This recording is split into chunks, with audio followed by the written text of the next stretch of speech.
بالله من الشيطان الرجيم. بسم الله الرحمن الرحيم. حميم والكتاب المبين. إنا أنزلناه في ليلة مباركة. إنا كنا منذرين فيها يفرق كل أمر حكيم أمرا من عندنا إنا كنا مرسلين رحمة من ربك إنه هو السميع العليم. رب السماوات والأرض وما بينهما إن كنتم موقنين. لا إله إلا هو يحيي ويميت. ربكم ورب آبائكم الأولين بل هم في شك يلعبون. فارتقب يوم تأتي السماء بدخان مبين. അസ്സലാമു അലൈക്കും വറഹ്മത്തുള്ളാഹി വബറകാതുഹു. ഖുർആൻ പദം 1727 ദിവസത്തിലേക്ക് എല്ലാവരെയും ഹാർദമായി സ്വാഗതം ചെയ്യുന്നു. വിശുദ്ധ ഖുർആനിലെ 44-ാമത്തെ അധ്യായമായ സൂറത്ത് ദുഖാനിൻ്റെ ആമുഖ പ്രതിപാദനമാണ് ഇന്ന്. ക്ലാസ് ആരംഭിക്കുന്നതിനായി ആദരണീയനായ ഡോക്ടർ AI വിലായത്തുള്ള സാഹിബിനെ ക്ഷണിക്കുന്നു. അസ്സലാമു അലൈക്കും വറഹ്മത്തുള്ളാഹി വബറകാതുഹു. അഊദു ബില്ലാഹി മിനശ് ശൈത്വാനിർ റജീം. ബിസ്മില്ലാഹിർ റഹ്മാനിർ റഹീം. ഹാമീം വൽ കിതാബിൽ മുബീൻ. ഇന്നാ അൻസൽനാഹു ഫീ ലൈലത്തിൻ മുബാറകത്തിൻ ഇന്നാ കുന്നാ മുൻദിരീൻ ഫീഹാ യുഫ്റഖു കുല്ലു അംരിൻ ഹകീം അംറൻ മിൻ ഇൻദിനാ ഇന്നാ കുന്നാ മുർസിലീൻ റഹ്മതൻ മിൻ റബ്ബിക ഇന്നഹു ഹുവസ് സമീഉൽ അലീം. റബ്ബിസ് സമാവാതി വൽ അർദി വമാ ബൈനഹുമാ ഇൻ കുൻതും മൂഖിനീൻ. ലാ ഇലാഹ ഇല്ലാ ഹുവ യുഹ്യി വയുമീതു റബ്ബുകും വറബ്ബു ആബാഇകുമുൽ അവ്വലീൻ ബൽ ഹും ഫീ ശക്കിൻ യൽഅബൂൻ. ഫർതഖിബ് യൗമ തഅതി സ്സമാഉ ബിദുഖാനിൻ മുബീൻ. സദഖല്ലാഹുൽ അലിയ്യുൽ അദീം.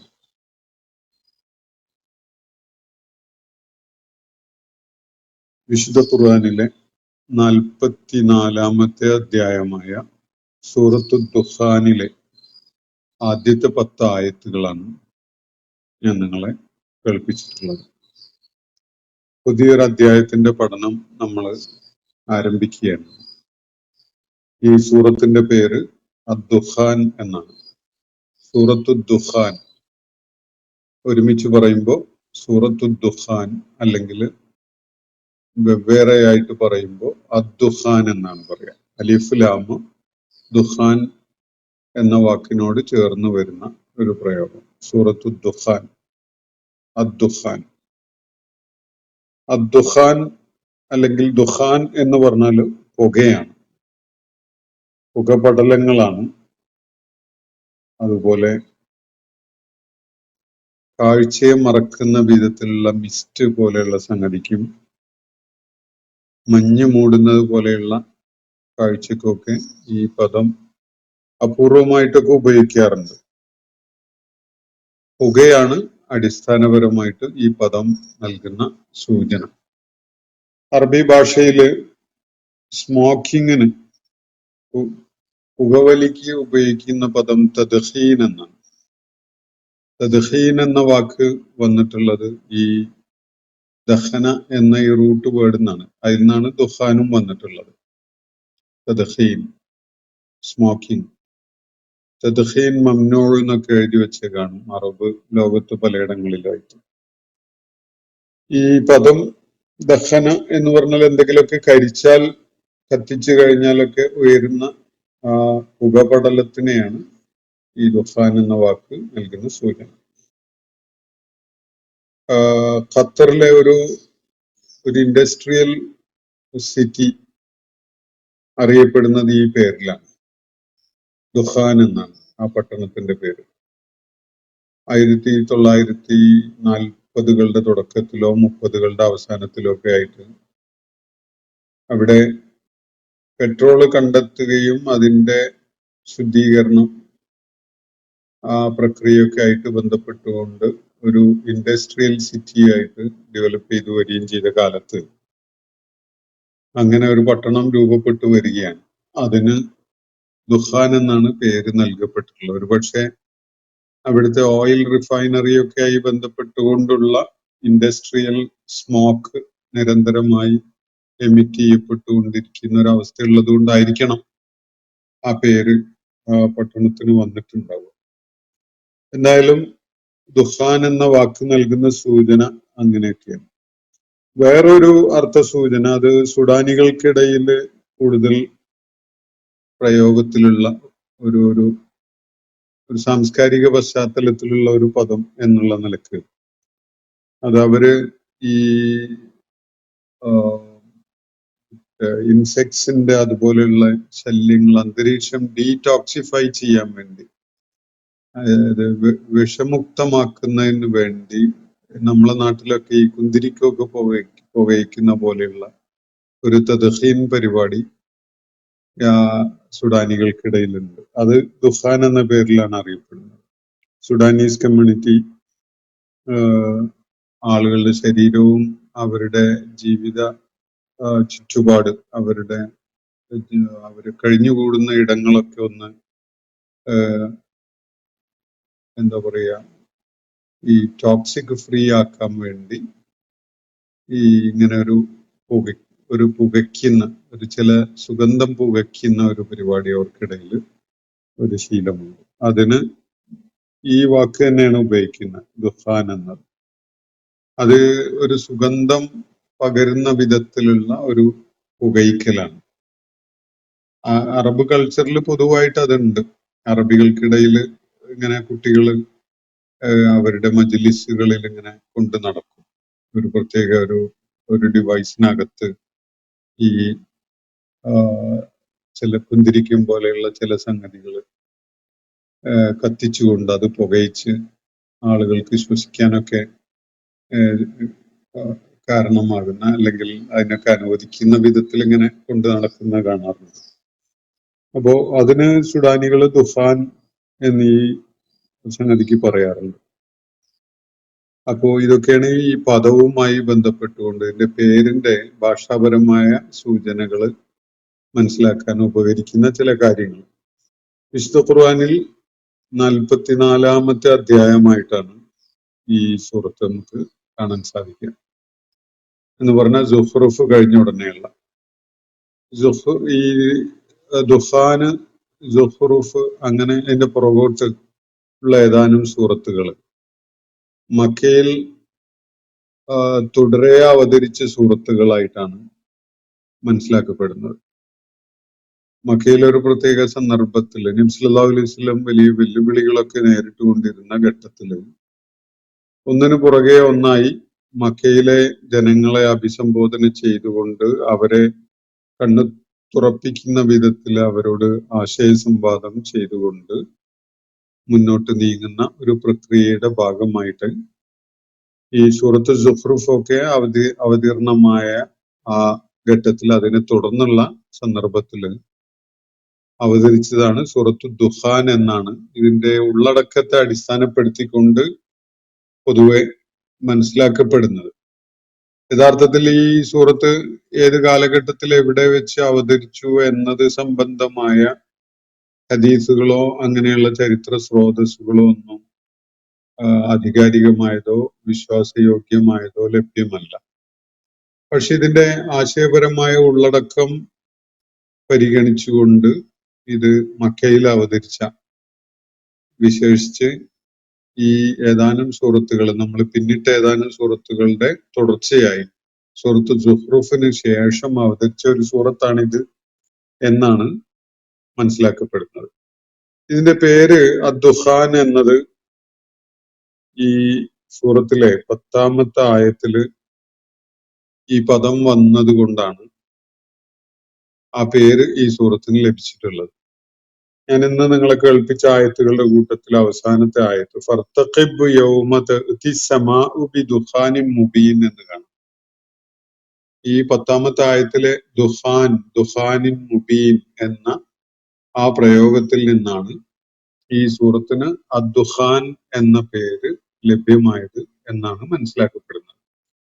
ആ ദുഖാൻ എന്നത് ഈ സൂറത്തിന്റെ ഒരു മുഖ്യമായ പ്രതിപാദ്യമോ വിഷയമോ ഒന്നുമല്ല. അത് പരാമർശിക്കപ്പെടുന്നുണ്ട്. ആ പരാമർശിക്കപ്പെടുന്ന സന്ദർഭത്തിൽ അതിന് ചില ന്യായങ്ങളും ഉണ്ട്. ആ കാര്യങ്ങൾ ഞാൻ പിന്നീട് വിശദമാക്കാം. ഈ സൂറത്തിന്റെ മുഖ്യമായ പ്രതിപാദ്യമോ വിഷയമോ ആയിട്ട് വരുന്ന ഒരു സംഗതിയല്ല ദുഖാൻ എന്നത് മനസ്സിലാക്കേണ്ടതുണ്ട്. 59 ആയത്തുകളാണ് ഈ സൂറത്തിലുള്ളത്. ഈ 59 ആയത്തുകളുള്ള മക്കയിൽ അവതരിച്ച ഈ സൂറത്തിനെ വേർതിരിച്ച് മനസ്സിലാക്കുന്നതിനുള്ള ഒരു അടയാളപ്പെടുത്തൽ എന്ന നിലക്കാണ് ഈ അദ്ദുഖാൻ എന്ന പേര് സ്വീകരിക്കപ്പെട്ടിട്ടുള്ളത്.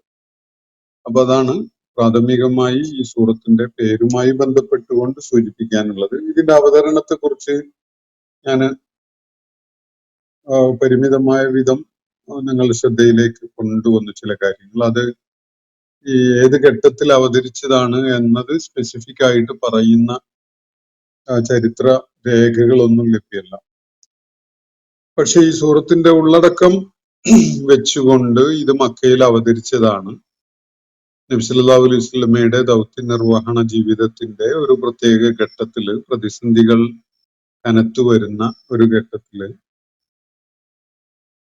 സമാനമായ വേറെ ചില സൂറത്തുകളുടെയും കൂടെ അതിനോട് ചേർന്നുകൊണ്ട് അവതരിപ്പിക്കപ്പെട്ട സൂറത്താണിത് എന്ന് മനസ്സിലാക്കാൻ കഴിയുന്ന വിധത്തിലാണ് ഇതിന്റെ ഉള്ളടക്കമുള്ളത്. അപ്പോ ഏകദേശം ഒരു കാലം, ഈ സൂറത്ത് അവതരിച്ച കാലം എപ്പോഴാണ് എന്നത് ഈ ഉള്ളടക്കം അടിസ്ഥാനപ്പെടുത്തിക്കൊണ്ട് നമുക്ക് മനസ്സിലാക്കാൻ സാധിക്കും. നബി സല്ലല്ലാഹു അലൈഹി വസല്ലം ഒരു പ്രത്യേക പ്രാർത്ഥന നടത്തിയ ഒരു സന്ദർഭത്തിലാണ് യഥാർത്ഥത്തിൽ ഈ സൂറത്തിന്റെ അവതരണത്തിനുള്ള പശ്ചാത്തലമാവുന്നത്. മക്കയിലെ ആളുകള് അവരുടെ സത്യനിഷേധത്തിൽ തന്നെ ഉറച്ചു നിൽക്കുകയാണ്. ആയത്തുകൾക്ക് മേൽ ആയത്തുകളും സൂറത്തുകൾക്ക് മേൽ സൂറത്തുകളും കേൾപ്പിക്കപ്പെട്ടിട്ടും യുക്തിയുക്തമായ പ്രകൃതി പ്രതിഭാസങ്ങളുടെ സൂചനകളുടെ അടിസ്ഥാനത്തിലുള്ള ആശയവിനിമയം അല്ലെങ്കിൽ ആശയ സംവാദം നടന്നു കഴിഞ്ഞിട്ടും മക്കയിലെ ആളുകൾ അവരുടെ നിഷേധത്തിന്റെ നിലപാടിൽ തന്നെ മറുപടി ഉറച്ചു നിൽക്കുന്ന ഒരു അവസരമാണ്, ഒരു സാഹചര്യമാണ് നിലനിന്നിരുന്നത്. അവര് ശക്തമായ എതിർപ്പും പ്രതിഷേധവും ഒക്കെ നബി സല്ലല്ലാഹു അലൈഹി വസല്ലമയോട് കാണിച്ചുകൊണ്ടിരിക്കുകയാണ്. നബി സല്ലല്ലാഹു അലൈഹി വസല്ലമിനെ അത് വ്യക്തിപരമായി വളരെ വിഷമിപ്പിക്കുന്നുണ്ട്. മക്കയിൽ അവതരിച്ച പല സൂറത്തുകളിലും നബി സല്ലല്ലാഹു അലൈഹി വസല്ലം അനുഭവിച്ചിരുന്ന വ്യക്തിപരമായ ഈ വിഷമം തന്റെ നാട്ടുകാര് താൻ അവരെ കേൾപ്പിച്ചുകൊണ്ടിരിക്കുന്ന ദൈവിക ദൃഷ്ടാന്തങ്ങളെ വേണ്ട പരിഗണന നൽകി ഉൾക്കൊണ്ട് ആ സത്യമാർഗം സ്വീകരിക്കാൻ കൂട്ടാക്കാതെ ഇരിക്കുന്നതിലുള്ള നബി സല്ലല്ലാഹു അലൈഹി വസല്ലമയുടെ വിഷമവും പ്രയാസവും ഒക്കെ മക്കയിലെ പല സൂറത്തുകളിലും പരാമർശിക്കപ്പെടുന്നത് നമ്മൾ കാണുകയുണ്ടായിട്ടുണ്ട്. സൂറത്തുൽ കഹ്ഫില് നമ്മൾ കാണുകയുണ്ടായിരുന്നതിൽ 6-ാമത്തെ ആയത്തില് ലഅല്ലക ബാഖിഉൻ നഫ്സക അലാ ആസാരിഹിം ലം യുഅ്മിനൂ ബിഹാദൽ ഹദീസി അസഫ എന്ന് 18-ാമത്തെ സൂറത്താണത് വിശുദ്ധ ഖുർആനിലെ. അപ്പോ സൂറത്തുൽ കഹ്ഫിൽ അല്ലാഹു പറയുന്നത്, ഈ ആളുകള് നീ അവരെ കേൾപ്പിച്ചുകൊണ്ടിരിക്കുന്ന ഈ ദൈവിക ഭാഷണത്തെ ഉൾക്കൊള്ളാനും സ്വീകരിക്കാനും കൂട്ടാക്കാതിരിക്കുന്നതിന്റെ പേരിൽ അവരുടെ പുറകെ നടന്ന് നിരാശ ബാധിച്ച് താങ്കള് സ്വയം നശിപ്പിക്കുന്നവനായേക്കും എന്നുള്ള ഒരു ആശങ്ക പ്രകടിപ്പിക്കുന്ന വിധത്തിലാണ് സൂറത്തുൽ കഹ്ഫിലെ ആ വാചകം. അപ്പൊ ഇതുപോലെയുള്ള പല പരാമർശങ്ങളും മക്കയിൽ അവതരിച്ച പല സൂറത്തുകളിലും കാണാം. ഇവിടെ ഈ സൂറത്തിന്റെ അവതരണത്തിന്റെ ഒരു പശ്ചാത്തലം എന്ന് പറയുന്നത്, നബി സല്ലല്ലാഹു അലൈഹി വസല്ലം ഈ മനോവിഷമത്തിന്റെ സന്ദർഭത്തിൽ ഒരിക്കൽ പ്രാർത്ഥിച്ചത് അള്ളാഹുവിനോട് പ്രത്യേകം സഹായം തേടിക്കൊണ്ടാണ്. യൂസുഫ് അലൈഹി ഇസ്ലാമിന്റെ കാലത്തെ ക്ഷാമം പോലെയുള്ള ഒരു ക്ഷാമം ഈ ജനങ്ങൾക്ക് ഉണ്ടാക്കിയിട്ടെങ്കിലും അവരെ സത്യം കാണാൻ പ്രേരിപ്പിക്കുന്ന ഒരു സാഹചര്യം ഒരുക്കണമേ എന്നാണ് നബി സല്ലല്ലാഹു അലൈഹി വസല്ലം പ്രാർത്ഥിക്കുകയുണ്ടായത്. ആപത്തിന്റെ ഘട്ടത്തിലെങ്കിലും ആളുകൾ അള്ളാഹുവിനെ ഓർക്കുമെന്ന ഒരു കണക്കുകൂട്ടലും പ്രതീക്ഷയും ഒക്കെയാണ് ഒരുപക്ഷെ അവരുടെ മനസ്സുകളെ, ഹൃദയങ്ങളെ തരളിതമാക്കാൻ ദുരനുഭവങ്ങളും വിപത്തുക്കളും ഒക്കെ സഹായിച്ചെന്ന് വരും എന്ന പ്രതീക്ഷയാണ് നബി സല്ലല്ലാഹു അലൈഹി വസല്ലമയെ അങ്ങനെയൊക്കെ പ്രാർത്ഥിക്കാൻ വേണ്ടി പ്രേരിപ്പിക്കുകയുണ്ടായത്.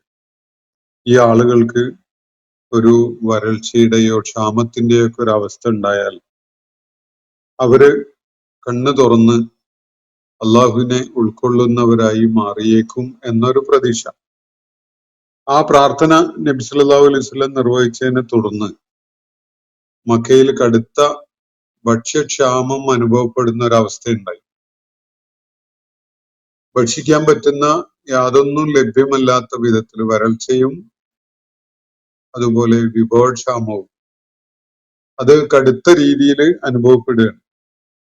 ഖുറൈശി സമൂഹം അബ്ദുല്ലാഹിബ്നു മസ്ഊദ് റളിയല്ലാഹു അൻഹു സൂചിപ്പിക്കുന്ന അദ്ദേഹത്തിന്റെ ഒരു വിവരണ പ്രകാരം, ഒരു ഹദീസിന്റെ അടിസ്ഥാനത്തിൽ അബൂ സുഫിയാനെ പോലെയുള്ള ആളുകൾ പോലും നബി സല്ലല്ലാഹു അലൈഹി വസല്ലമയുടെ അടുക്കൽ ആ സന്ദർഭത്തിൽ വരികയാണ്. അവര് പറയുന്നത് റസൂൽ സല്ലല്ലാഹു അലൈഹി വസല്ലമയോട് സ്വന്തം ജനത്തെ ഈ ആപത്തിൽ നിന്ന് മോചിപ്പിക്കാൻ വേണ്ടി മുഹമ്മദ് നീ ഒന്ന് പ്രാർത്ഥിക്കണം എന്നാണ്. അപ്പോ നിന്റെ പ്രാർത്ഥന കേട്ട് പടച്ച തമ്പുരാൻ ഈ ക്ഷാമവും വരൾച്ചയും ഒക്കെ ഒന്ന് അവസാനിപ്പിച്ചു തരികയാണെങ്കിൽ ഞങ്ങള് വിശ്വാസികളായിക്കൊള്ളാം എന്ന വിധത്തിലുള്ള ഒരു സന്നദ്ധത പ്രകടിപ്പിച്ചുകൊണ്ടാണ് ഈ ആളുകൾ നബി സല്ലല്ലാഹു അലൈഹി വസല്ലമയുടെ അടുക്കലേക്ക് ഈ ആവശ്യവുമായിട്ട് വരുന്നത്.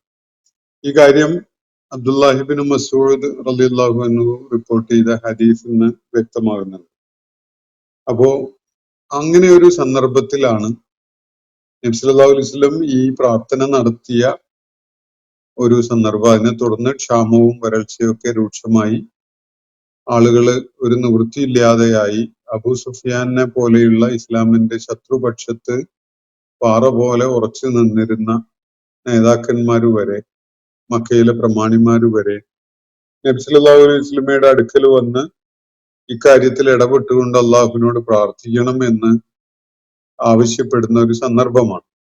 ആ ഒരു സന്ദർഭത്തിലാണ് ഈ സൂറത്ത് ദുഖാൻ അവതരിക്കുന്നത് എന്നാണ് ഈ സൂറത്തിന്റെ ഉള്ളടക്കത്തെ അടിസ്ഥാനപ്പെടുത്തിക്കൊണ്ട് പ്രമുഖരായ പല ഖുർആൻ പണ്ഡിതന്മാരും എത്തിച്ചേരുന്ന ഒരു നിഗമനം. ഇതാണ് ഈ സൂറത്തിന്റെ അവതരണവുമായി ബന്ധപ്പെട്ടുകൊണ്ട് പറയാനുള്ളത്. ഇതിന്റെ പേര് അദ്ദുഖാൻ എന്നത് ഞാൻ നിങ്ങൾക്ക് വിശദീകരിച്ചു തന്നു. ഈ പേരിന്റെ ഭാഷാപരമായ അർത്ഥം പുക എന്നാണ്. പുക പോലെ കാണപ്പെടുന്ന മൂടൽമഞ്ഞ് പോലെയുള്ള സംഗതിക്കും ഈ പദം അപൂർവമായിട്ട് അറബി ഭാഷയിൽ ഉപയോഗിക്കാറുണ്ട്. ഇത് ഖത്തറിലെ ഒരു പട്ടണത്തിന്റെ പേര് കൂടിയാണ്. ഒരു ഇൻഡസ്ട്രിയൽ സിറ്റിയാണ്. ഒരു ദോഹയിൽ നിന്ന് ഒരു 80 കിലോമീറ്റർ അകലെയായിട്ടുള്ള ഒരു നൂറ്റാണ്ട് ഒക്കെയായി അതിന്റെ രൂപകൽപ്പന ഉണ്ടായിട്ട് എന്ന വിധത്തിലുള്ള ഒരു പട്ടണം. അതൊക്കെ പിന്നീടുണ്ടായ ചില അടയാളപ്പെടുത്തലുകളാണ്. അതൊന്നും ഈ ഖുർആന്റെ സൂറത്തിന്റെ പേരുമായിട്ടൊന്നും ബന്ധമുള്ള കാര്യങ്ങളല്ല. ഞാൻ ആ പദവുമായി ബന്ധമുള്ള ചില സംഗതികൾ നിങ്ങളുടെ ഓർമ്മയിൽ ഉണ്ടാവാൻ വേണ്ടി പരാമർശിച്ചു എന്നേ ഉള്ളൂ. അപ്പൊ ഇനി ഈ സൂറത്തിന്റെ ഉള്ളടക്കത്തെ കുറിച്ചാണ് പറയേണ്ടത്. വളരെ സംക്ഷിപ്തമായിട്ട് ചില കാര്യങ്ങൾ ഈ സൂറത്ത് പ്രതിപാദിക്കുന്ന വിഷയങ്ങൾ എന്തൊക്കെയാണ് എന്നത് സൂചിപ്പിച്ചുകൊണ്ട് ഇന്നത്തെ സെഷൻ നമുക്ക് അവസാനിപ്പിക്കാമെന്നാണ് വിചാരിക്കുന്നത്. മക്കയിലെ സത്യനിഷേധികളെ ഉത്ബോധിപ്പിക്കാൻ വേണ്ടിയാണ് ഈ സൂറത്ത് നബി സല്ലല്ലാഹു അലൈഹി വസല്ലമക്ക് അല്ലാഹു അവതരിപ്പിച്ചു കൊടുക്കുന്നത്. അതില് മക്കയിലെ അവിശ്വാസത്തിൽ മുരടുറപ്പിച്ച് നിലകൊള്ളുന്ന ആളുകളുടെ ശ്രദ്ധയിലേക്കായിട്ട് അവരുടെ ശ്രദ്ധയും ചിന്തയും ഒക്കെ പതിയേണ്ട ആവശ്യത്തിന് വേണ്ടി ചില കാര്യങ്ങള് അള്ളാഹു അവരെ കേൾപ്പിക്കുകയാണ്, ഉയർത്തി കാണിക്കുകയാണ്. അതിൽ ഒന്നാമത്തേത് വിശുദ്ധ ഖുർആനെ കുറിച്ച് തന്നെ ഉള്ള ഒരു പ്രസ്താവനയാണ്. ഇത് നബി സല്ലല്ലാഹു അലൈഹി വസല്ലം മുഹമ്മദ് എന്ന പേരുള്ള മക്കയിലെ അവർക്ക് പരിചിതനായ വ്യക്തി രചിച്ച ഒരു സംഗതിയല്ല. ഈ വാചകങ്ങൾ, ഈ ദൈവിക ഭാഷണം, അതിന്റെ രചയിതാവ് പ്രപഞ്ച സ്രഷ്ടാവ് തന്നെയാണ് എന്നതാണ് ഇതില് വളരെ വെളിപ്പെടുത്തിക്കൊണ്ട് പറയുന്ന സുപ്രധാനമായ കാര്യങ്ങളിൽ ഒന്ന്. മനുഷ്യനിർമ്മിതമായ ഒരു സംഗതിയല്ല. അതിനുള്ള സാക്ഷ്യം ഈ ഭാഷണങ്ങൾ തന്നെയാണ്. ഖുർആൻ തന്നെയാണ്. ഈ ഖുർആൻ മുഹമ്മദ് നബി സല്ലല്ലാഹു അലൈഹി വസല്ലമയുടെയോ അല്ലെങ്കിൽ ഏതെങ്കിലും മനുഷ്യ സമൂഹത്തിൽപ്പെട്ട ഒരാളുടെയോ രചനയല്ല, മറിച്ച് പ്രപഞ്ചനാഥനായ അള്ളാഹുവിന്റെ തന്നെ രചനയാണ് എന്ന കാര്യം ബോധ്യപ്പെടുത്തുന്നതിനുള്ള സാക്ഷ്യമായിട്ട് ഈ സൂറത്തിൽ ചൂണ്ടിക്കാണിക്കുന്നത് ഖുർആൻ തന്നെയാണ്. ഖുർആൻ മനുഷ്യനിർമ്മിതമല്ല, ദൈവികമാണ് എന്ന കാര്യം സ്ഥാപിക്കുന്നതിനുള്ള ഏറ്റവും ശക്തമായ തെളിവ് ഖുർആൻ തന്നെയാണ് എന്നതാണ് ചൂണ്ടിക്കാണിക്കപ്പെടുന്ന കാര്യം. ഏത് സാഹിത്യ രചനയുടെയും കാര്യത്തില് അതിന്റെ ഓതർഷിപ്പിനെ കുറിച്ചുള്ള ഒരു സംസാരം ഉണ്ടാകുമ്പോൾ ആ ഭാഷണം അല്ലെങ്കിൽ ആ രചന അത് നിർവഹിച്ച ആളാരാണ് എന്നത് മനസ്സിലാക്കാൻ ഏറ്റവും ഏറെ നമ്മൾ ആശ്രയിക്കുന്നത് ആ രചന തന്നെയാണ്. ആ രചനയെ വിലയിരുത്തിക്കൊണ്ടാണ്. ഇപ്പോ വൈക്കം മുഹമ്മദ് ബഷീറിന്റെ മിക്കവാറും കഥകളും നോവലുകളും ഒക്കെ വായിച്ചിട്ടുള്ള ആളുകളെ സംബന്ധിച്ചിടത്തോളം അദ്ദേഹത്തിന്റെ അറിയപ്പെടാത്തൊരു കഥ നമ്മൾ കണ്ടെത്തി പ്രചാരത്തിൽ വരികയോ പ്രസിദ്ധീകരിക്കപ്പെടുകയോ ഒക്കെ ചെയ്യുകയാണെങ്കിൽ അദ്ദേഹത്തിന്റെ തന്നെ രചനയാണോ അത് എന്നത് മനസ്സിലാക്കാനുള്ള എളുപ്പ വഴി അദ്ദേഹത്തിന്റെ മറ്റ് രചനകളുമായി അദ്ദേഹത്തിന്റെ ശൈലീപരമായ യുനീക്ക്നെസ്സിനോട് ഈ കഥ, ഈ പുതുതായിട്ട് കണ്ടെത്തിയ കഥയെ താരതമ്യം ചെയ്ത് നോക്കലാണ്. അങ്ങനെ താരതമ്യം ചെയ്ത് നോക്കുമ്പോൾ അത് ബഷീറിന്റെ കഥയാണ് എന്നത് മനസ്സിലാക്കാൻ പറ്റുന്ന പല സാമ്യതകളും അതിൽ കണ്ടെത്താൻ കഴിയും, പല റിസംബ്ലൻസും അതിൽ കണ്ടെത്താൻ കഴിയും. ഇവിടെ വിശുദ്ധ ഖുർആൻ മനുഷ്യരചനയുടെ കൂട്ടത്തിലെ അത് ഏത് ഭാഷയിലുള്ള രചനയാണെങ്കിലും മനുഷ്യരുടെ രചന എന്ന് പറയുന്നത് ഒരു 6000 വർഷമെങ്കിലും അതിനൊരു ചരിത്രമുണ്ട്. ഈ പാറക്കല്ലുകളിൽ കൊത്തി ഇട്ടിരുന്ന ഗുഹകളുടെ ഈ ഭിത്തികളിലൊക്കെ ആലേഖനം ചെയ്ത് മനുഷ്യർ പലതും സർഗാത്മകമായി രേഖപ്പെടുത്താൻ തുടങ്ങിയ കാലം മുതൽ ഇന്നിങ്ങോട്ട് നമ്മുടെ കാലം വരെയുള്ള ഒരു ഡ്യൂറേഷൻ എന്ന് പറയുന്ന ഏകദേശം ഒരു 6000 വർഷങ്ങളാണ്. ഈ 6000 വർഷങ്ങളുടെ കാലയളവിലും മനുഷ്യര് ഏത് ഭാഷയിൽ രചിച്ച സാഹിത്യ രചനയാണെങ്കിലും അവയെ ഈ വിശുദ്ധ ഖുർആനോടൊന്ന് ചേർത്ത് വെച്ച് വായിക്കുമ്പോൾ അവയിൽ നിന്നൊക്കെയും തന്നെ വിശുദ്ധ ഖുർആൻ വേറിട്ട് നിൽക്കുന്നതായി നമുക്ക് ബോധ്യപ്പെടും. അത് മനുഷ്യന് സാധിക്കാത്ത ഒരു രചനയാണ്. മനുഷ്യരചന തീർത്തും ഇതിൽ നിന്ന് വ്യത്യസ്തമായതാണ് എന്നത് ആർക്കും എളുപ്പത്തിൽ ബോധ്യപ്പെടും. അതിന് ചില ടൂൾസ് ഒക്കെ അപ്ലൈ ചെയ്തു കഴിഞ്ഞാൽ കൃത്യമായിട്ട് നമുക്ക് അത് തെളിയിക്കാനും സാധിക്കും. ഞാൻ ആ സംഗതിയിലേക്ക് തൽക്കാലം പോകുന്നില്ല. ഇവിടെ സൂചിപ്പിക്കുന്ന കാര്യം ഖുർആൻ മുന്നോട്ട് വെക്കുന്ന ഒരു അവകാശവാദം, പ്രത്യേകിച്ച് ഈ സൂറത്തിൽ ഇത് മുഹമ്മദ് നബി സല്ലല്ലാഹു അലൈഹി വസല്ലം സ്വന്തമായി രചിച്ച കാര്യങ്ങളല്ല, അദ്ദേഹത്തിന്റെ വ്യക്തിപരമായ ഭാഷണമല്ല. മറിച്ച് ഇതിന്റെ രചയിതാവ് അള്ളാഹു തന്നെയാണ്, പ്രപഞ്ച സൃഷ്ടാവായ അള്ളാഹുവാണ്. അതിനുള്ള തെളിവ് ഈ ഭാഷണങ്ങൾ തന്നെയാണ്, ഖുർആന്റെ വാക്യങ്ങൾ തന്നെയാണ് അത് ബോധ്യപ്പെടുത്തുന്നതിന് ആവശ്യമായിരിക്കുന്ന തെളിവുകൾ എന്നാണ് ഈ സൂറത്തിൽ ഉയർത്തി കാണിക്കപ്പെടുന്ന ഒരു കാര്യം. മറ്റൊന്ന്, ഇതിന്റെ മഹത്വം അല്ലെങ്കിൽ ഈ വിശുദ്ധ ഖുർആന്റെ മൂല്യം, അതിന്റെ വില അത് മനസ്സിലാക്കുന്നതിന് അക്കാര്യത്തില് മക്കയിലെ അഭിസംബോധിത സമൂഹം വല്ലാതെ അവർക്ക് തെറ്റുപറ്റിയിരിക്കുന്നു എന്നൊരു കാര്യമാണ് ചൂണ്ടിക്കാണിക്കപ്പെടുന്നത്. ഈ വിശുദ്ധ ഖുർആനെ അവർ വേണ്ട വിധത്തിൽ അസസ് ചെയ്തിട്ടില്ല. അവർക്ക് വേണ്ട വിധത്തിൽ അതിന്റെ മൂല്യമോ മഹത്വമോ മനസ്സിലാക്കാൻ സാധിച്ചിട്ടില്ല. യഥാർത്ഥത്തില് ഒരു സമൂഹത്തിന്റെ സ്റ്റേറ്റസ് സമ്പൂർണമായിട്ട് മാറ്റിമറിക്കുന്ന ഒരു സംഗതിയാണ്, ഒരു ഇടപെടലാണ് വിശുദ്ധ ഖുർആൻ അവതരണത്തിലൂടെ ഉണ്ടാവുന്നത്. അത് ചരിത്രപരമായി ഒന്ന് തിരിഞ്ഞു നോക്കുമ്പോൾ നമുക്കിപ്പോ ബോധ്യപ്പെടാൻ യാതൊരു പ്രയാസവുമില്ല. പക്ഷെ സമകാലികരായ മക്കയിലെ ആളുകൾക്ക് അത് ബോധ്യപ്പെട്ടിട്ടുണ്ടായിരുന്നില്ല. ഒട്ടകത്തിന്റെ കയറും പിടിച്ച്, അതുപോലെ ഈത്തപ്പന വൃക്ഷത്തിന്റെ ഫലങ്ങളും ഭുജിച്ച് മരുഭൂമിയിലൂടെ ആരും എവിടെയും ഒരു അടയാളപ്പെടുത്തലുമില്ലാതെ ജീവിച്ചു പോയിരുന്ന ഒരു സമൂഹം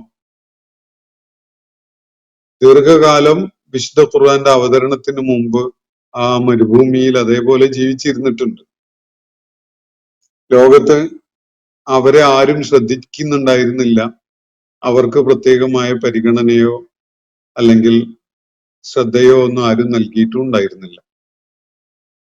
ഒട്ടകങ്ങളോടൊപ്പം ഒരു ഉണങ്ങി ചുരുണ്ട രൂപമായിട്ട് മരുഭൂമിയിൽ അതിന്റെ പ്രത്യേകിച്ച് ഡ്രൈ ആയ അന്തരീക്ഷത്തിലും കാലാവസ്ഥയിലുമായി ഒരുതരം ജീവിതം ജീവിച്ച് മുന്നോട്ട് പോവുകയായിരുന്ന യോ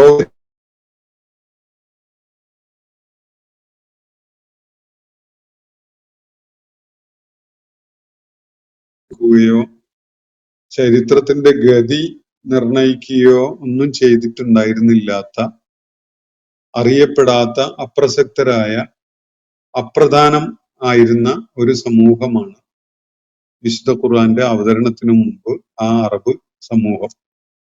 എന്നാൽ ഖുർആന്റെ അവതരണം വലിയ പരിവർത്തനമാണ് ഉണ്ടാക്കിയത്. ഈ ഖുർആൻ കാരണമായിട്ടാണ് അറബ് സമൂഹം ലോകത്തിന്റെ നായകന്മാരായി മാറിയത്. വലിയൊരു നാഗരിക സമൂഹത്തിന്റെ വളർച്ചയ്ക്ക് അല്ലെങ്കിൽ രൂപകൽപ്പനക്ക് തുടക്കമിടാൻ സാധിച്ചതും അത് ലോകത്തിന്റെ വളരെ വിദൂരമായ ഇടങ്ങളിലേക്ക് വരെ അവര് മുഖേന എത്തുകയോ ഒക്കെ ചെയ്ത സംഭവം ഉണ്ടാവുന്നത് ഈ ഖുർആന്റെ അവതരണത്തിന് ശേഷമാണ്. അതിന്റെ മുമ്പ് അറബികള് റോമക്കാരെ സംബന്ധിച്ചിടത്തോളം പ്രസക്തരല്ല, പേർഷ്യക്കാർക്ക് പ്രസക്തരായിരുന്നില്ല, ഇന്ത്യക്കാർക്ക് പ്രസക്തരായിരുന്നില്ല, സ്പെയിനിലോ പടിഞ്ഞാറൻ രാജ്യങ്ങളിലോ ഉള്ളവർക്ക് പ്രസക്തരായിരുന്നില്ല. ആഫ്രിക്കൻ വൻകരയിലും അറബികള് അലഞ്ഞു തിരിഞ്ഞ് നടക്കുന്ന ഒരു നൊമാഡിക് ആയ സമൂഹം മാത്രമായിരുന്നു. എന്നാൽ ഖുർആൻ അവതരിച്ചത്, അവരിലേക്ക് ഖുർആൻ അവതരിച്ചു എന്നത് അതിമഹത്തരമായ ഒരു പരിവർത്തനത്തിന് തുടക്കമിടുന്ന ഒരു സംഗതിയാണ് അതിലൂടെ സംഭവിക്കുന്നത് എന്നതാണ് യഥാർത്ഥത്തിൽ ഉണ്ടായിട്ടുള്ളത്. ഈ ഒരു കാര്യം ഈ സൂറത്ത് ഊന്നി പറയുന്നുണ്ട്. മഹത്തരമായ അനുഗ്രഹമാണ് ഈ സമൂഹത്തിൽ ഖുർആൻ അവതരിക്കുക വഴി ആ സമൂഹത്തിന് ലഭ്യമായിരിക്കുന്നത് എന്നതാണ് ആ പറഞ്ഞതിന്റെ ചുരുക്കം. നിങ്ങള് ഈ ദൈവികമായി അവതരിപ്പിക്കപ്പെട്ട വേദത്തെയും അത് നിങ്ങൾക്ക് പരിചയപ്പെടുത്തി തരുന്ന ദൂതനെയും ഒക്കെ തോൽപ്പിക്കാനും ആ ദൂതന്റെ പരിശ്രമങ്ങളെ പരാജയപ്പെടുത്താനും ഒക്കെയാണ് ശ്രമിച്ചുകൊണ്ടിരിക്കുന്നത്. പക്ഷെ നിങ്ങളുടെ അത്തരം താല്പര്യങ്ങൾ ഫലപ്രദമാകാൻ പോകുന്നില്ല. അള്ളാഹുവിനൊരു പദ്ധതിയുണ്ട്. അള്ളാഹു അവന്റെ ആ തീരുമാനവും പദ്ധതിയും വിജയകരമായി നടപ്പിലാക്കുക തന്നെ ചെയ്യും. വിശുദ്ധ ഖുർആനെ നിങ്ങൾ എതിർത്ത് തോൽപ്പിക്കാൻ നോക്കിയത് കൊണ്ടോ അത് നിങ്ങളെ കേൾപ്പിച്ചുകൊണ്ടിരിക്കുന്ന പ്രവാചകനെ നിങ്ങൾ ബഹിഷ്കരിച്ചത് കൊണ്ടോ ഒന്നും തന്നെ ഈ പദ്ധതി അള്ളാഹു ഉപേക്ഷിക്കാൻ പോകുന്നില്ല. അത് അജയ്യമായി നടപ്പിലാക്കപ്പെടുക തന്നെ ചെയ്യും എന്ന ഒരു പ്രഖ്യാപനം ഈ സൂറത്തിൽ നമുക്ക് കാണാൻ പറ്റും.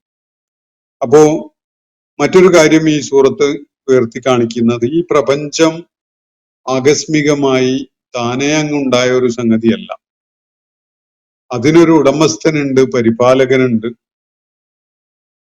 അതിന് അതിന്റെ സമ്പൂർണമായ കാര്യങ്ങളെ സൂക്ഷ്മമായ തലത്തിൽ വരെ നിയന്ത്രിച്ചു കൊണ്ടിരിക്കുന്ന ഒരു ഉടമസ്ഥനുണ്ട് എന്നതാണ് ചൂണ്ടിക്കാണിക്കപ്പെടുന്ന ഒരു കാര്യം. ഈ കാര്യം നിങ്ങൾക്ക് ബോധ്യപ്പെടുന്നു, നിങ്ങൾ അംഗീകരിക്കുകയും ചെയ്യുന്നു. എന്നിട്ടും ഈ പ്രപഞ്ചത്തിന്റെ നാഥനായ, അതിന്റെ ഉടമയായ, അതിന്റെ സ്രഷ്ടാവായ റബ്ബിനെ അംഗീകരിച്ച് അവന് വിധേയപ്പെടുന്നതിന് പകരം നിങ്ങൾ ആരാധ്യരായി സ്വീകരിക്കുന്നത് അനർഹരായ പലരെയുമാണ് എന്നതാണ് ഇവിടെ ചൂണ്ടിക്കാണിക്കപ്പെടുന്ന മറ്റൊരു കാര്യം.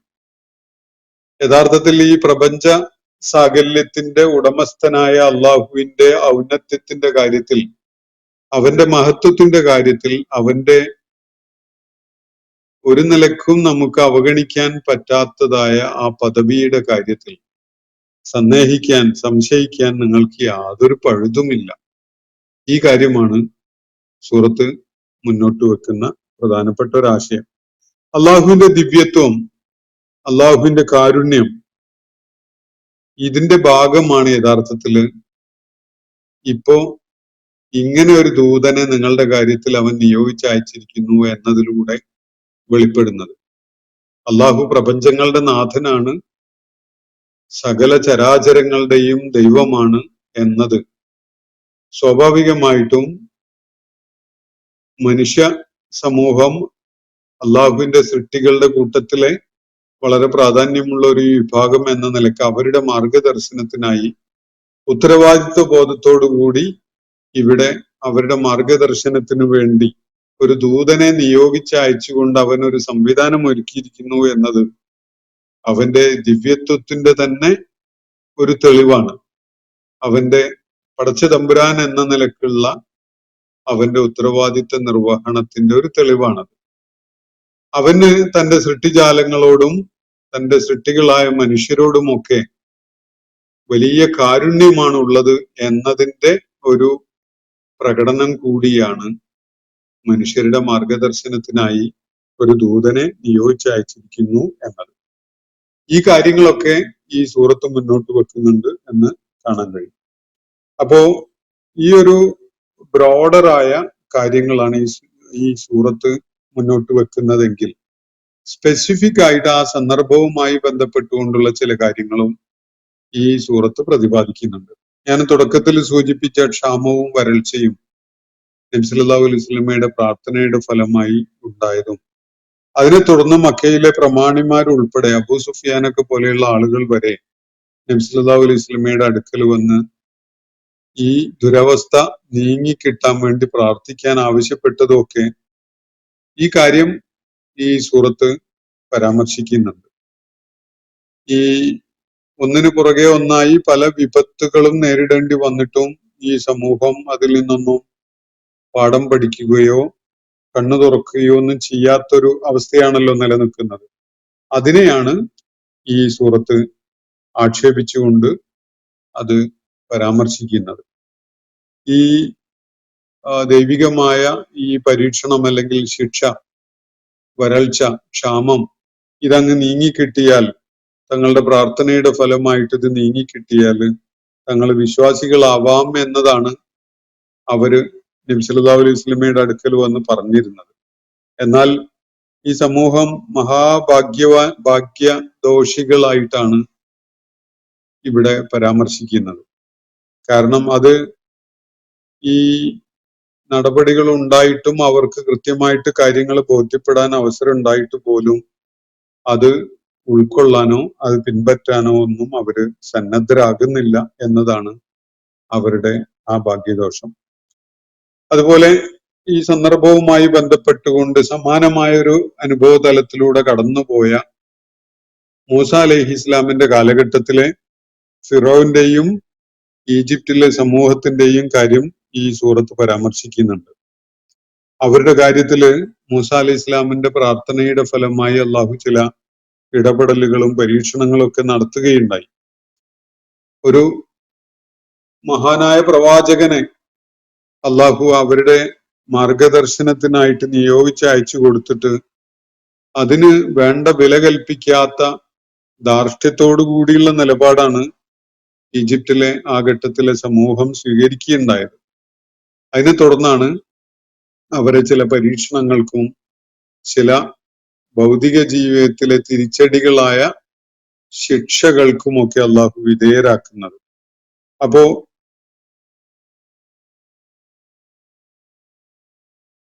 അതിനെ തുടർന്ന് അവര് അള്ളാഹു അവർക്ക് നൽകിയ കണ്ണു തുറപ്പിക്കുന്ന അനുഭവങ്ങളൊക്കെ ഉണ്ടായിട്ട് പോലും അതിൽ നിന്ന് പാഠം ഉൾക്കൊള്ളാൻ സന്നദ്ധരാവാതിരുന്ന ആ സമൂഹം ഒരു വലിയ പരിണിതി, വലിയ ദുരന്തപൂർണമായ പരിണിതി ഏറ്റുവാങ്ങേണ്ടി വരികയാണ് അവസാനം. മക്കയിലെ ആളുകളെയും ഇവിടെ സൂചിപ്പിക്കപ്പെടുന്ന കാര്യം ഫിറോവിന്റെ സമൂഹം ഏതു വിധത്തിലുള്ള ദുരന്തപൂർണമായ പരിണിതിയാണോ ഏറ്റുവാങ്ങേണ്ടി വന്നത്, സമാനമായ ഒരു ദുരന്തം സംഭവിക്കുക എന്നത് കാത്തിരിക്കുകയല്ലാതെ മക്കയിലെ ആളുകളുടെ നിഷേധത്തിന് വേറെ ഒരു ഫലവും ഉണ്ടാകാൻ പോകുന്നില്ല എന്നതാണ് ചൂണ്ടിക്കാണിക്കപ്പെടുന്ന കാര്യം. വളരെ രൂക്ഷമായ വിധത്തിലുള്ള നിഷേധമാണ് അത്. അള്ളാഹുവിന്റെ ഏകത്വത്തിന്റെ കാര്യത്തിലായാലും മുഹമ്മദ് നബി സല്ലല്ലാഹു അലൈഹി വസല്ലമയുടെ പ്രവാചകത്വത്തിന്റെ കാര്യത്തിലായാലും മരണാനന്തര ജീവിതത്തെ സംബന്ധിച്ചായാലും അവര് കാണിച്ചുകൊണ്ടിരുന്നത് വളരെ കടുത്ത നിഷേധമാണ്.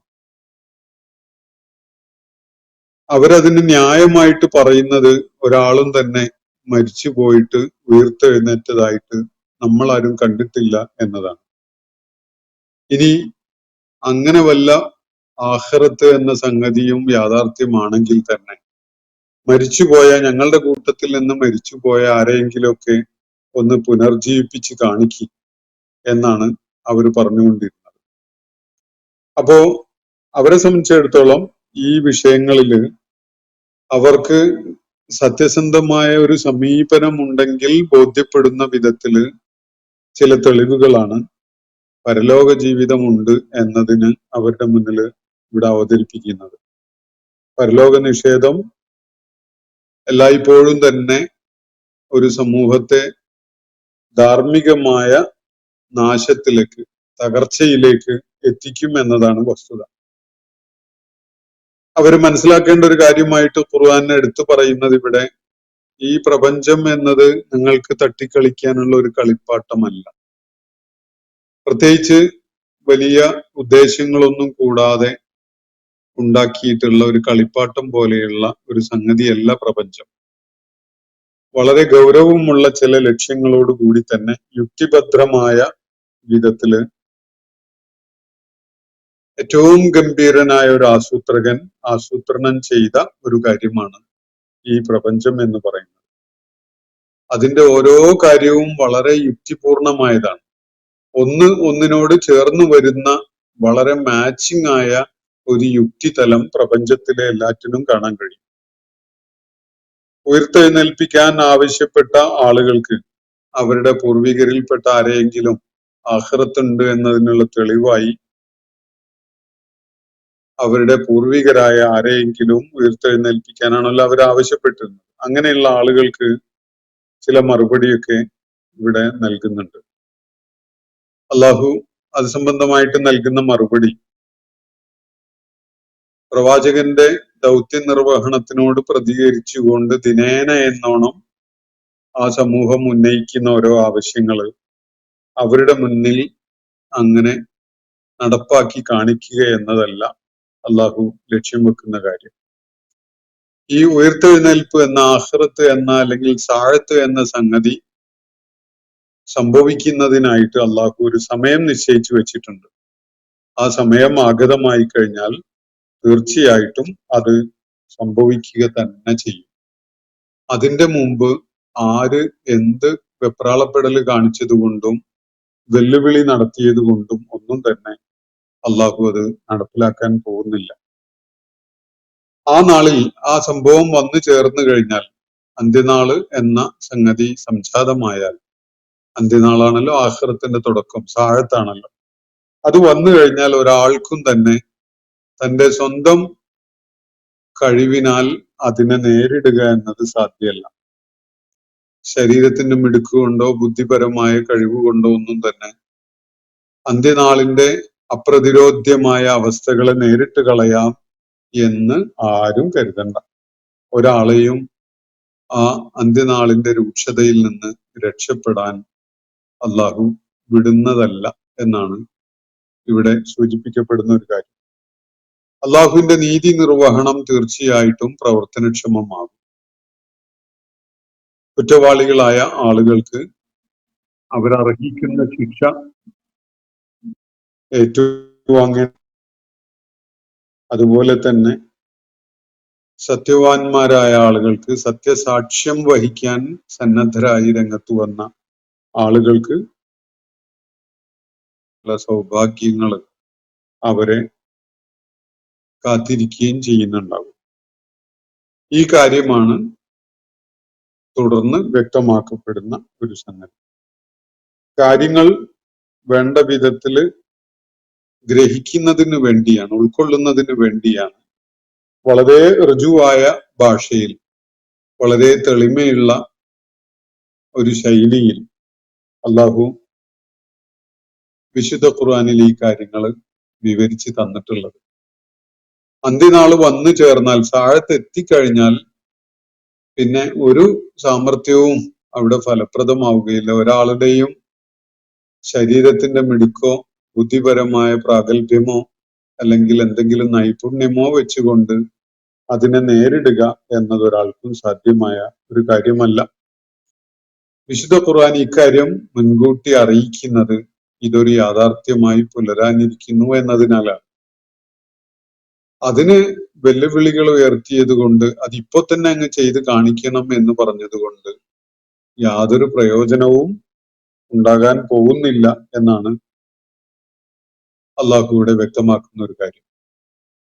അതിനാൽ ഈ കാര്യങ്ങളുടെ, ഇപ്പറഞ്ഞ തെളിവുകളുടെ അടിസ്ഥാനത്തിൽ അതിനെ ബോധ്യപ്പെടാൻ സാധിക്കുന്നില്ലെങ്കിൽ, അതിന് മനസ്സ് സമ്മതിക്കാത്ത തരം ഒരു നിലപാടാണ് ആളുകൾക്കുള്ളതെങ്കിൽ അവര് കാത്തിരുന്നു കൊള്ളട്ടെ. അള്ളാഹുവിന്റെ പ്രവാചകനും ഈ കാര്യങ്ങളൊക്കെ പഠിപ്പിച്ചുകൊണ്ട് കാത്തിരിക്കുകയാണ്. ആ സമയം വന്നു ചേരും, സാഴത്ത് വന്നു ചേരും എന്നത് സുനിശ്ചിതമായൊരു കാര്യമാണ്. അള്ളാഹു അതിനൊരു സമയം നിശ്ചയിച്ചിട്ടുണ്ട്. ആ സമയം വന്നു ചേർന്നാൽ അത് യാഥാർത്ഥ്യമായി പുലരും, എല്ലാവരും അത് അനുഭവിക്കുകയും ചെയ്യും. അതുകൊണ്ട് ഈ പ്രാപഞ്ചികമായ സൂചനകളുടെയും അതുപോലെ ദൃഷ്ടാന്തങ്ങളുടെയും പിൻബലത്തില് ഈ കാര്യങ്ങൾ ബോധ്യപ്പെടുത്തിയിട്ട് അത് ഉൾക്കൊള്ളാനും അതിനനുസരിച്ച് കാര്യങ്ങളെ ക്രമീകരിക്കാനും ഒന്നും സന്നദ്ധരാവുന്നില്ല എങ്കിൽ അവർ കാത്തിരുന്നോട്ടെ. സമയമാകുമ്പോൾ അത് യാഥാർത്ഥ്യമായിട്ട് പുലരും. അള്ളാഹുവിന്റെ പ്രവാചകനും ഈ വിഷയത്തിൽ കാത്തിരിക്കുക തന്നെയാണ്. കാരണം അദ്ദേഹത്തിന്റെ ദൗത്യത്തിന്റെ ഒരു പൂർത്തീകരണം കൂടിയാണല്ലോ അത്. അദ്ദേഹം മുന്നോട്ട് വെച്ച ജീവിത ദർശനം, അദ്ദേഹം ജനങ്ങളെ പഠിപ്പിച്ച സംഗതി സത്യമാണ് എന്ന് ആത്യന്തികമായിട്ട് തെളിയിക്കപ്പെടുന്ന ഒരു സന്ദർഭമാണല്ലോ അന്ത്യസമയം, സാഴത്തിന്റെ ആ സന്ദർഭം, അല്ലെങ്കിൽ യൗമുൽ ഖിയാമ എന്ന ആ ഉയർത്തെഴുന്നേൽപ്പിന്റെ നാള്.